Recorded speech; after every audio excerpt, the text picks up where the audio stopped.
Jacqueline Fernandez here at the Alert Center. We're talking about finding your forever friend, and unfortunately, one Nebraskan who was scammed out of hundreds of dollars, falling for the perfect scam on Facebook for a cute little Yorkie puppy. So this is kind of the sad reality that we all have to be aware of. So I'll introduce Josh Planos joining us now from the Better Business Bureau. Josh, this is such a sad story, but it does happen to a lot of us. Unfortunately, we see those cute eyes and those droopy ears, and then bam, we're scammed. Very easy to fall for something like this, Jacqueline. We had a Nebraska mom who was so excited to get this Yorkie puppy. She found the puppy on Facebook. The seller seemed very genuine. They even sent videos saying that the seller themselves had been scammed and understood the concern. And then, of course, red flags started popping up. The seller avoided meeting in person. The payment went to someone completely different in Florida. And then the morning that they were supposed to finally meet, the Nebraskan gets a text about needing another $209 for some sort of health insurance. And it turns out the whole thing was, of course, a scam. The seller specifically asked for her phone number just so they could send fake alerts that looked like they came from Chime and this insurance agency to trick her into sending more money. And ultimately, she's out, as you mentioned, more than $300, and there's no puppy. And it's a heartbreaking lesson that I think a lot of Nebraskans unfortunately learn, which is it's very easy to prop up an illegitimate enterprise and to convince you that even on a platform where like a lot of transactions happen, Facebook being one of them, the scammers can be there too. And unfortunately, it's something that it's certainly not going to be the last time we hear about something like this in 2026, but it's something that is very avoidable. And I hope that folks do what they can to sidestep the red flags or to at least spot them, so they're not left holding a lot of money where there should have been a pet. Yeah, this is so sad. And so, some people, some of our viewers might be asking themselves, why is it so important to meet in person in the first place? Sometimes we caution against meeting in person. And so, why is this in a scenario like this one? I mean, first of all, I would assume you want to make sure that the puppy's really there, right? So, You want to know that what you're paying for is real. And the only way you can know that, even in 2026, when we can do all sorts of unbelievable things with technology, the only way you know if someone is who they are presenting themselves to be is by seeing them in the flesh. And if you see the seller in person, if you meet the pet in person before paying anything, you're going to avoid just about all of these scams that are reported to us. Just like if you're purchasing a car, right? The same holds true. You want to make sure that you're able to meet whatever this product is or this pet is face to face.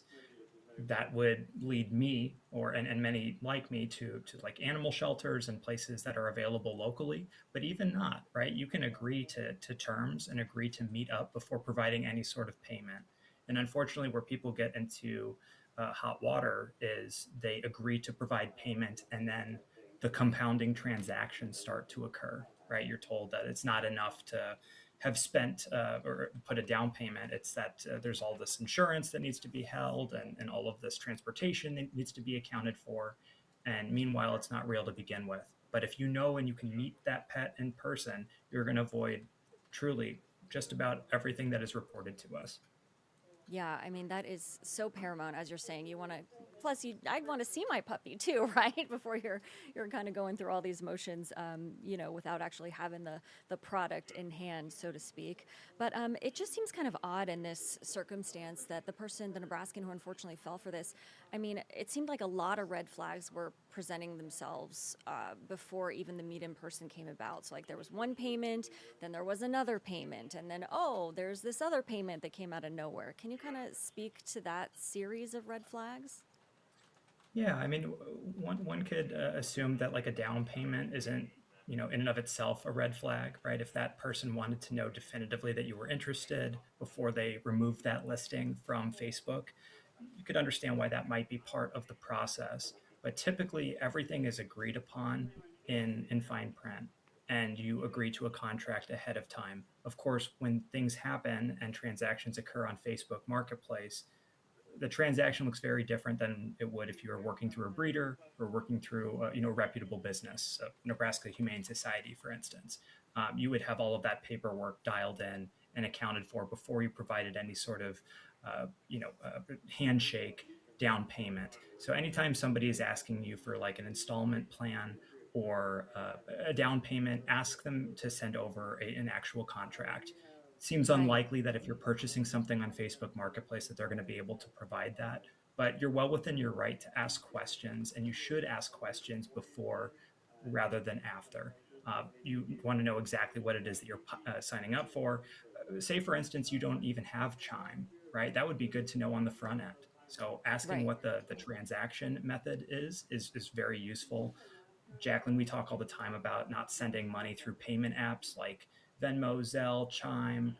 They work like cash. They offer very little buyer Right. protection. You don't Legitimate get that breeders back once you accept. press that button. Yeah, exactly. Yeah, you're really not going to get that money back. So legitimate breeders, legitimate businesses, they accept secure payment methods. So always try to lean on those where possible. Wonderful. Okay. Josh, is there anything else that you wanted to discuss today here at the Alert Center for First Alert 6 Scam School? Again, I know that it sounds more complicated than it is, but if you can do a reverse image search on the puppy that you're Yes. looking at, scammers steal photos from legitimate breeders all the time, right? We just had what the Westminster Dog Show was relatively recently. I'm sure Yep. that there are photos being pulled from that live stream as we speak. So a quick Google image search will often reveal if someone is using someone else's photos. And while that might be standard practice if you're purchasing like a t-shirt, that is not standard practice when you are purchasing a pet. So if you see that someone has lifted this photo from elsewhere, even if it looks like it belongs in a magazine, that's probably actually where it does belong. It doesn't belong in your living room. That pet almost certainly doesn't exist. So use real photos, try to lean on these free services where possible, and also do your research, right? If somebody has never sold a pet before, most of us would not sign up to be their first customer. Right. Yeah. That that is pretty essential too. Yeah. And ask your friends. I mean, if I've ever had a question, I just go, "Does this seem legitimate to you?" And you Mhm. can kind of reach out that way as well. All right, Josh. Well, thanks so much for Absolutely. joining us at the Alert Center today for First Alert 6 Scam School. We will see you next week. Thank you, Jacqueline. Take care. Of course. You too. All right, so we're just chatting with Josh Planos with the Better Business Bureau about these puppy scams. So that is something that they are working on getting the word out about. Now, as far as a fraud-free Nebraska is concerned, do want to show you these alarming trends in Nebraska, and thankfully there are a few new bills that are being proposed in the legislature to try to lessen these trends. But at this point, the alarming trends you can see on your screen here, over 3,000 reported fraud incidents in Nebraska alone. So this is throughout the state. $69.8 million in losses from crimes. Seniors over 60 are the most targeted victims, and that is actually followed closely by people between the ages of 40 to 49. And then high loss schemes include business email compromise, romance scams, investment frauds.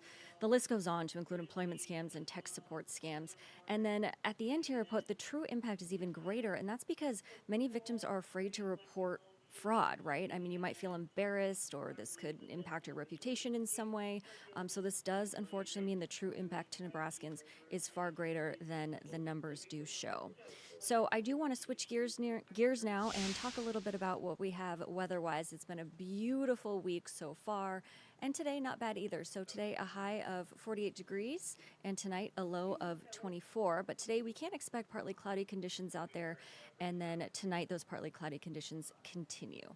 So let's take a live look outside now. We have our Children's Nebraska cam, and let's take that full screen here, and we can take a look at what we can expect for tomorrow. So Wednesday, increasing clouds out there, a high of 52. And then as we head over to our Epley Airfield camera, we can see that Thursday is mostly cloudy with a 20% chance of morning showers and a high of 52. So those highs aren't that bad out there. We'll take them. Of course, nothing like 75, I think, that record that we broke 2 days ago in February. So that's pretty crazy stuff. In the meantime, though, just want to say thanks so much for joining us at the Alert Center, and please do stay tuned for our 3 p.m. broadcast with our Dave Salwinski. We'll see you then.